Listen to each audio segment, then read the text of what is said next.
Ellos tomarán el pan creado por Dios y te darán un producto nutritivo creado por una corporación, y el precio de ese producto será tu libertad. Bienvenidos a la tiranía del hambre. Hijos míos, mis amados hermanos en Cristo, hoy les hablo de algo tan fundamental, tan básico, que lo hemos dado por sentado, el pan nuestro de cada día. Esa bendición que llega a nuestra mesa, ese fruto de la tierra y del trabajo del hombre que pedimos en la oración que el mismo Señor nos enseñó. Lo vemos como un derecho, como algo garantizado, tan seguro como la salida del sol cada mañana. Pero les digo, en la soberbia de nuestra era, hemos olvidado que cada grano de trigo, cada gota de agua, cada fruto que nos alimenta no es un producto de la casualidad, sino un don de la infinita providencia de Dios. Y cuando el hombre olvida al dador, hijos míos, corre el riesgo de que el don le sea quitado. Hoy quiero alertarlos sobre una guerra silenciosa que se está librando. Una guerra no declarada pero cuyas batallas ya se sienten en los campos y en las mesas de todo el mundo. Es una guerra contra el pan, una guerra contra la soberanía de los pueblos, una guerra contra la familia. Y se libra bajo la bandera más noble y engañosa de todas, la bandera de la ecología y la protección del planeta. Miren las primeras señales, los primeros movimientos de este ejército invisible. Miren a Europa, el viejo corazón de la cristiandad. Allí, en naciones que durante siglos fueron el granero del continente, vemos cómo los gobiernos, bajo el pretexto de cumplir con normas de emisiones de nitrógeno y acuerdos climáticos, están librando una guerra directa contra sus propios agricultores. Miles de granjeros, hombres y mujeres que son la sal de la tierra, cuyas manos han alimentado a generaciones, están siendo forzados a sacrificar su ganado, a abandonar sus tierras, a cerrar las granjas que sus abuelos construyeron. Lo llaman transición verde, pero es una expropiación forzosa. Lo llaman sostenibilidad, pero es la destrucción planificada de la soberanía alimentaria. Es una guerra contra los creadores del pan, llevada a cabo por burócratas en despachos lejanos que nunca han sentido la tierra bajo sus uñas. La segunda señal es más sutil, más siniestra. En los grandes graneros del mundo, en las vastas llanuras de América, en los campos fértiles que deberían garantizar el alimento para millones, han aparecido plagas extrañas y resilientes. Enfermedades que atacan los cultivos con una inteligencia casi artificial, resistentes a todo tratamiento conocido. Sequías que surgen en lugares donde siempre llovió, inundaciones que ahogan las cosechas donde siempre hubo aridez. Los científicos del mundo ofrecen explicaciones complejas, hablan de ciclos climáticos, pero el ojo de la fe se pregunta, ¿es casualidad que estas plagas parezcan atacar selectivamente los granos básicos que sustentan a la humanidad? ¿No podría ser esto una forma de guerra biológica, un arma disfrazada de desastre natural, diseñada para debilitar nuestra capacidad de alimentarnos a nosotros mismos? Y la tercera señal, la más clara y audaz, tuvo lugar hace pocas semanas en un lujoso salón de conferencias en Dubái. Ahí se celebró la Cumbre Mundial de Seguridad Alimentaria. Ante las cámaras del mundo, líderes y filántropos hablaron con palabras conmovedoras sobre la necesidad de acabar con el hambre. Y bajo esos nobles discursos firmaron un pacto para crear una nueva autoridad global, un Consejo de Seguridad Alimentaria, encargado de gestionar las reservas y la distribución de alimentos a nivel mundial en caso de emergencia climática o sanitaria. ¿Y a quién entregaron el control de este consejo? A las mismas megacorporaciones de la agroindustria y la tecnología que pertenecen al círculo del arquitecto. Las mismas que se beneficiarán de la destrucción de los pequeños agricultores. Y para gestionar esta distribución global, anunciaron, se utilizará la inteligencia artificial Sofía, la misma que ya empieza a controlar las finanzas. Están creando un monopolio global sobre la comida, el arma de control más poderosa que jamás ha existido. Hijos míos, no se equivoquen. Estos no son eventos aislados. La guerra contra los agricultores en Europa, las plagas en los campos y el pacto de Dubái son tres frentes de una misma batalla. Es un ataque coordinado y metódico para arrebatarnos el don más fundamental que Dios nos ha dado después de la vida, el pan nuestro de cada día. Están demoliendo el sistema alimentario tradicional, creado a lo largo de milenios, para crear una crisis artificial, un vacío que ellos y solo ellos podrán llenar con su solución. Es una guerra silenciosa, pero sus víctimas seremos todos nosotros si no despertamos a tiempo. Hijos míos, ante la evidencia de este ataque coordinado contra el pan del mundo, la pregunta que surge en un corazón despierto es inevitable. ¿Por qué? ¿Por qué una élite tan poderosa, que ya posee una riqueza y una influencia inimaginables, se esforzaría tanto en destruir a los agricultores y en controlar el suministro mundial de alimentos? La respuesta, amados míos, es tan antigua como la tentación en el desierto. Cuando Satanás tentó a nuestro Señor, la primera tentación no fue sobre el poder o la gloria, fue sobre el pan. Si eres hijo de Dios, di que estas piedras se conviertan en pan. El enemigo sabe, desde el principio de los tiempos, que el control sobre el sustento físico es el camino más corto para reclamar el dominio sobre el alma. El verdadero objetivo del arquitecto y sus aliados no es la ecología. La ecología es solo la máscara, la excusa noble para ejecutar un plan de una crueldad sin precedentes. Su verdadero objetivo es la destrucción total de la independencia humana para lograr el control absoluto. Comprendan esto, hijos míos. El agricultor, el granjero, el campesino que trabaja su propia tierra, es el último bastión de la verdadera libertad en nuestro mundo moderno. Él no depende de un sueldo del gobierno ni de los caprichos de una corporación. Depende de la lluvia del cielo, de la fertilidad de la tierra y del sudor de su propia frente. Su vida es un diálogo constante con la creación y, por lo tanto, con el Creador. Es un hombre soberano en su pequeño reino. Y esta soberanía, esta independencia, es intolerable para el arquitecto, cuyo plan requiere una humanidad completamente dependiente, infantilizada y dócil. Por eso, la guerra contra los agricultores no es una política económica, es una campaña teológica. Es el intento de cortar las raíces que unen al hombre con la tierra, para que, una vez desarraigado, pueda ser arrastrado por cualquier viento de doctrina o de tiranía. Y una vez que el productor independiente ha sido eliminado, se consuma el segundo paso, la dependencia como arma. Quien controla la comida, controla al pueblo. Esta frase, atribuida a muchos estrategas mundanos, es en realidad un principio del infierno. Imaginen un mundo, no en un futuro lejano, sino en los próximos años, donde cada caloría que consumen es producida y distribuida por un puñado de megacorporaciones controladas por el arquitecto. Imaginen que su acceso a esa comida depende de su obediencia al sistema, de su puntuación en un sistema de crédito social. ¿Has criticado al gobierno en redes sociales? Tu ración de proteína se reduce. ¿Te has negado a aceptar la última ideología impuesta? Tu acceso a los alimentos frescos es limitado. ¿Insistes en educar a tus hijos en la fe católica? Quizás encuentres que tu billetera digital ya no funciona en el supermercado. No es una fantasía. Es la consecuencia lógica y final del monopolio alimentario que están construyendo ante nuestros ojos. Es la esclavitud perfecta, una en la que el esclavo ni siquiera necesita cadenas, porque su propio estómago se convierte en su carcelero. Y para que esta esclavitud sea aceptada, deben ofrecernos un nuevo tipo de alimento, un pan que encaje con su nuevo mundo. Y aquí, hijos míos, es donde el plan revela su rostro más antinatural y blasfemo. La solución que el arquitecto propondrá a la crisis alimentaria que él mismo ha creado no será ayudar a los agricultores a producir más. Será reemplazar el alimento creado por Dios por un producto nutritivo creado en sus laboratorios. Nos hablarán de las bondades de la carne sintética, cultivada en bioreactores a partir de células madre, una caricatura de la vida, un bistec sin animal, sin sol y sin alma.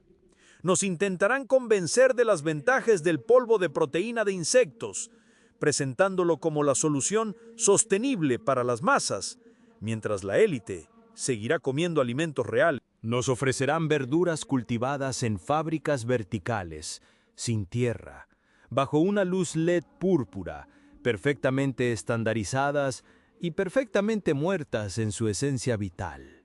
Será un alimento, hijos míos, perfectamente diseñado en lo químico, pero espiritualmente vacío.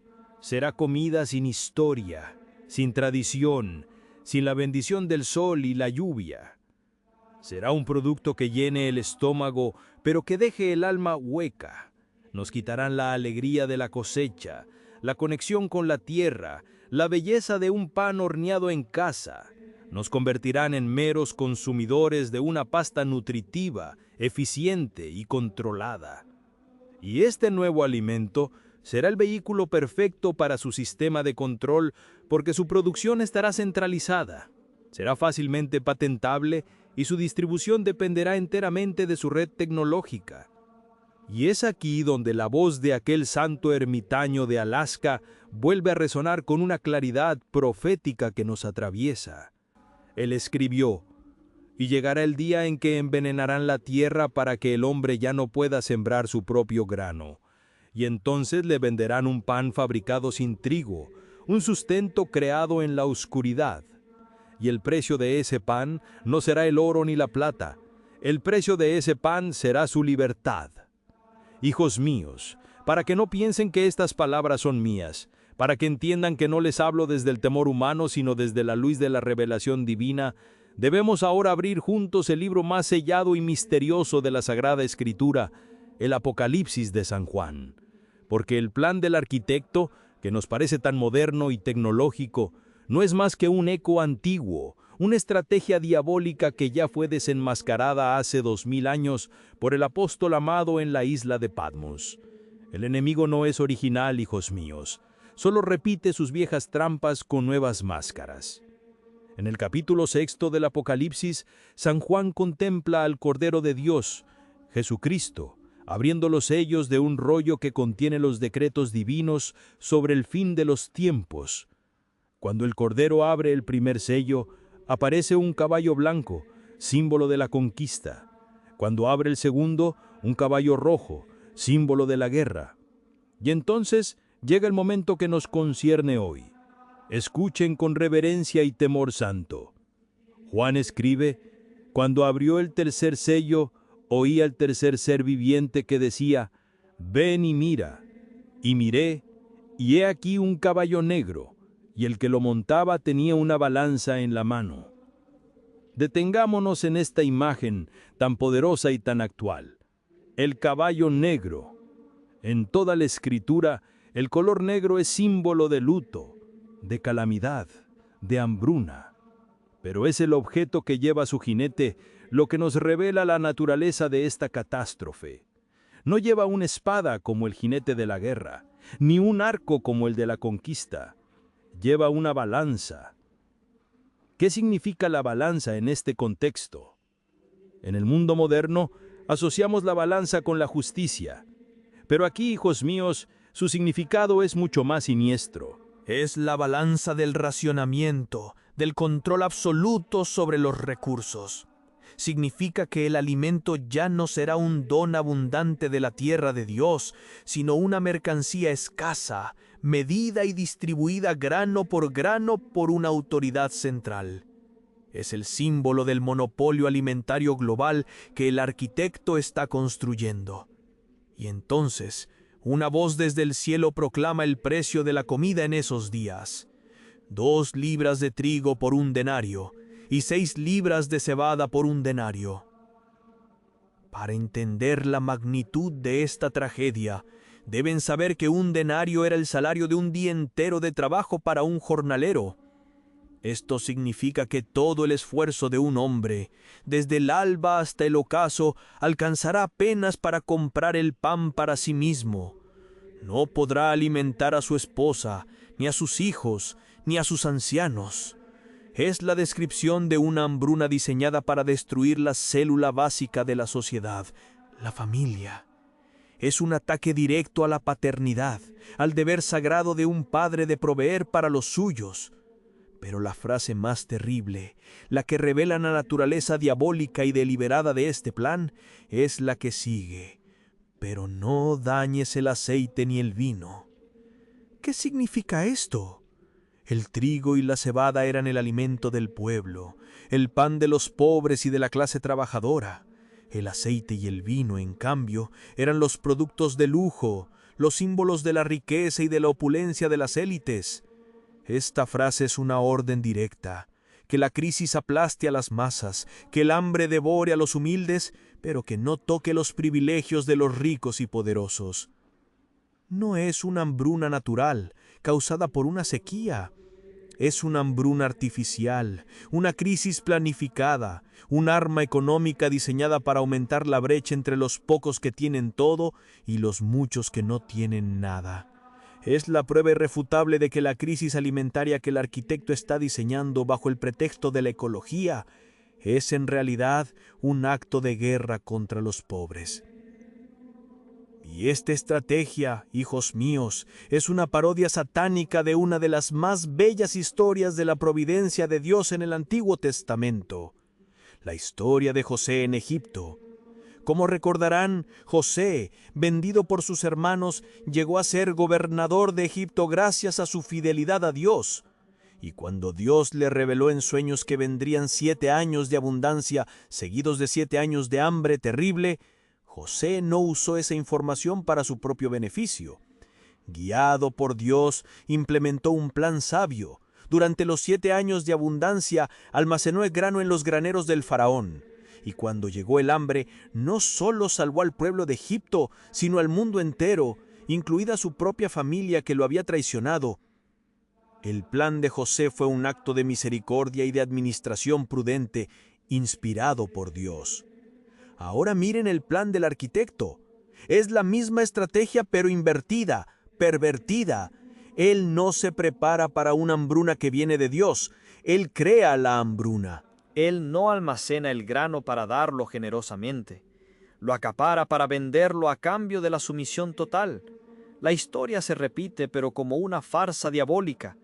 Así como los egipcios, desesperados por el hambre, tuvieron que vender primero su dinero, luego su ganado, luego sus tierras, y finalmente a sí mismos como siervos del faraón a cambio del grano de José, así también el arquitecto planea que la humanidad, desesperada por el hambre que él ha creado, le entregue primero su dinero a través de la moneda digital, luego sus bienes, luego sus tierras a través de la expropiación climática y finalmente su propia libertad y la de sus hijos. Es el plan de José pero sin Dios. Es el plan del faraón de este mundo para convertir a todos los hombres libres en sus esclavos. Y el precio de su pan sintético será, como en el antiguo Egipto, nuestra propia alma. Hijos míos, lo sé. Al escuchar la descripción de este plan global, de este jinete negro del Apocalipsis que cabalga ya sobre nuestras naciones, el corazón se encoge y una sensación de impotencia puede invadir el alma. ¿Qué podemos hacer nosotros, los pequeños, los que no tenemos voz ni poder, frente a un enemigo tan colosal, tan bien organizado? Estamos condenados a ser meras fichas en su tablero, a aceptar su pan sintético y a vender nuestra libertad por un plato de seguridad. La respuesta que resuena desde el corazón de Dios a través de toda la historia de la salvación es siempre la misma. En la hora de la mayor oscuridad, Él nunca deja de encender pequeñas luces de resistencia. Y esa resistencia nunca comienza en los palacios de los reyes, sino en el corazón humilde de un hombre fiel. Permítanme llevarlos ahora lejos de las salas de conferencias de Dubái y de las visiones apocalípticas de Patmos. Quiero llevarlos a una pequeña granja en las colinas de Andalucía, en España.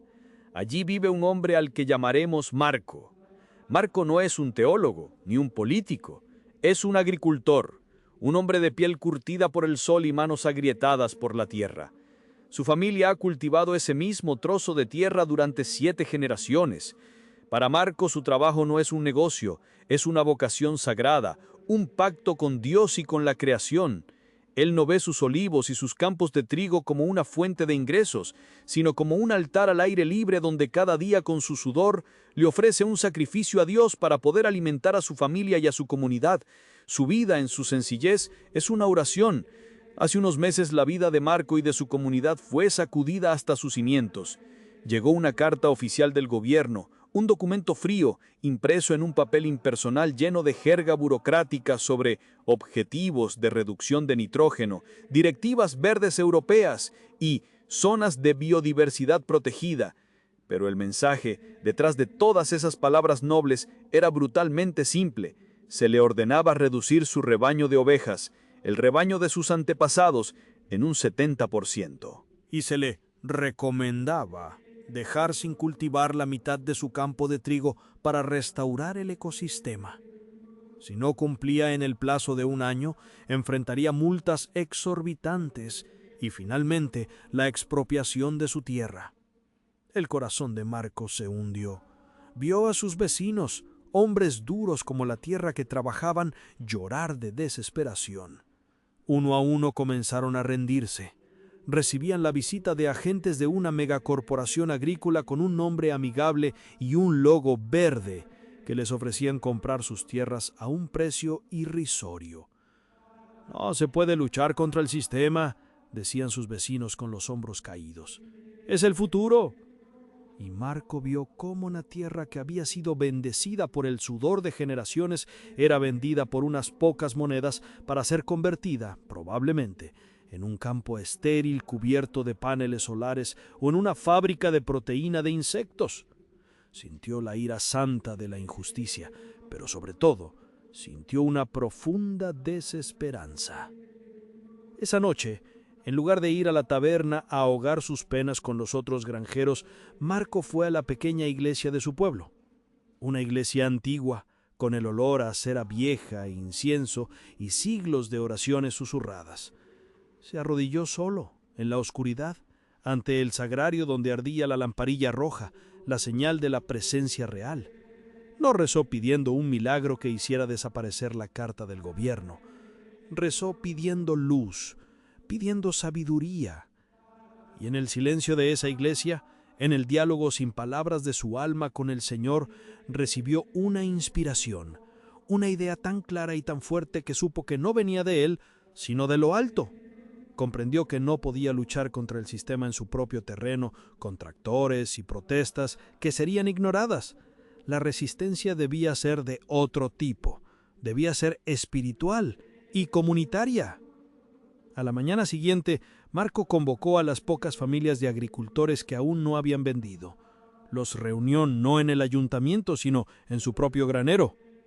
Al principio vio en sus rostros la misma desesperación que él había sentido, pero Marco no les habló de política ni de rebelión. Les habló de fe. Les dijo: «Nos están quitando la tierra no para salvar el planeta, sino para hacernos dependientes. Quieren que olvidemos cómo se cultiva, cómo se cría, cómo se vive de la providencia de Dios, para que tengamos que comer de la mano del sistema. Nuestra única respuesta no es la violencia, sino la creación. Propongo que convirtamos nuestras granjas en un arca moderna, un refugio de autosuficiencia y de fe». Les propuso un plan: unir sus tierras restantes en una cooperativa cristiana, crear un banco de semillas con las variedades antiguas, no transgénicas, que sus abuelos habían cultivado, volver a aprender las viejas técnicas de conservación de alimentos, crear una red para vender sus productos directamente a las familias de los pueblos cercanos, saltándose a las grandes corporaciones. Y cada tarde, dijo con la voz firme, al terminar la jornada, nos reuniremos en el campo, entre los olivos, y rezaremos juntos el Santo Rosario. Le pediremos a la Virgen que bendiga nuestra tierra y que proteja a nuestras familias. Hubo un silencio, y luego un anciano agricultor se levantó y dijo: «Mi abuelo me contó que así lo hacían durante la guerra civil para protegerse. Yo estoy contigo, Marco». Y uno a uno, todos asintieron. Y así, hijos míos, en ese pequeño rincón olvidado del mundo, comenzó la verdadera resistencia. La historia de Marco y su comunidad aún se está escribiendo, pero les digo que esa pequeña comunidad, unida por la fe y el trabajo, se ha convertido en una fortaleza espiritual. Y la imagen de esas pocas familias, de rodillas en la tierra al atardecer, con el rosario en sus manos, es más poderosa que todos los ejércitos y todos los pactos de los poderosos, porque están construyendo, con fe y sudor, un arca, un pequeño refugio que el diluvio del nuevo orden mundial no podrá destruir. Hijos míos, hemos contemplado la oscuridad del plan del arquitecto. Hemos visto cómo la profecía del jinete del caballo negro se está materializando en nuestro tiempo.